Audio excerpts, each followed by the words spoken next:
Сәлеметсіздер ме, көрермендер? Мен доктор Ревати Рамасванди, Секундерабадтағы Аполло ауруханасынанмын. Біз бәріміз фибромиоманы өзімізде, достарымызда, туыстарымызда кездіргенбіз.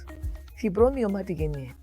Фибромиома көбінесе жатыр қабырғасынан, немесе жатыр бұлшықеттен шығатын зиянсыз іскі. Барлық фибромиомалар қауіпті ме? Жоқ. Олардың бәрі зиянды ма? Жоқ. Көптеген фибромиомалар жылдар бойы қарапайым әрі тыныш күйде қалады. Фибромиомалар әртүрлі көлемде, әртүрлі жерде, әртүрлі пішінде болады.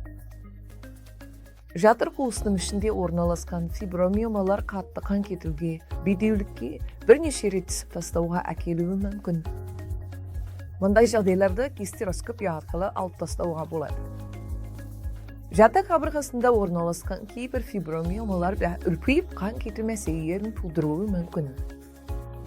Олар көршілес ағзаларға қысым жасап, қысым белгілерін тудыруы мүмкін. Сол кезде оларды алып тастау туралы ойлаймыз.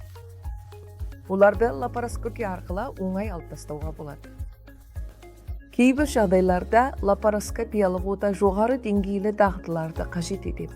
Себебі фибромиоманы жатырдан алып тастағаннан кейін жатырды болашақта бала көтеру қызметін атқара алатындай етіп мұқият тігу керек. Кейде фибромиома тым үлкен болғанда тіштің қабаттарын кесіп, фибромиоманы алып тастауға тура келеді.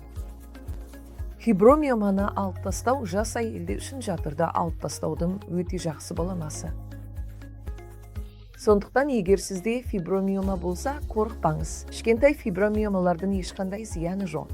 Олардың көбісі ешқандай белгі бермей, әйелге мүлде кедергі келтірмейді. Сондықтан әрбір фибромиомаға ем қажет емес. Әрбір фибромиомаға ота жасау қажет емес. Кейбір фибромиомаларға арналған дәрі-дәрмектер бар.